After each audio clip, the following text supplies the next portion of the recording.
a konečne stojím pred tebou. Stačí len ruku natiahnuť a dotknem sa ťa skrz zrkadlo deliace moju existenciu od sveta snov.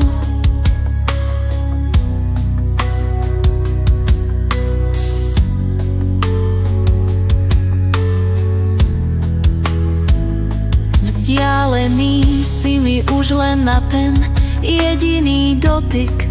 Povrch skla je tak ľadový, že zráža sa na ňom ako hmla tvoj i môj dých.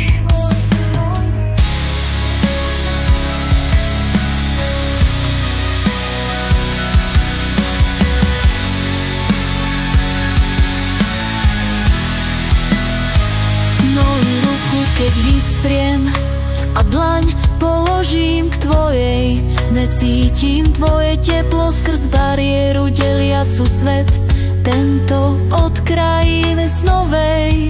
Pohľadom spýtavo pozriem sa ti priamo do očí. Nevieš, prečo za tebou nemôžem, otázka visí vo vzduchu a bolesť, slza v oka kútiku ticho naznačí.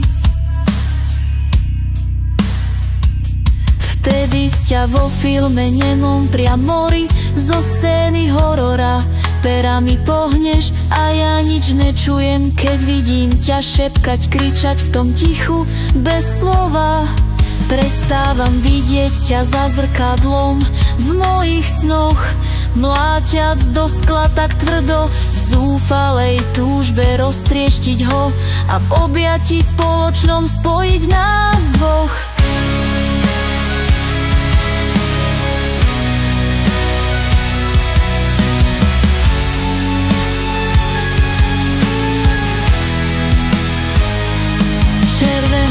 Opona padá pomaly k zemi, zničené telo boj rovnako rýchlo prehráva. A tak sa končí tento príbeh nemý.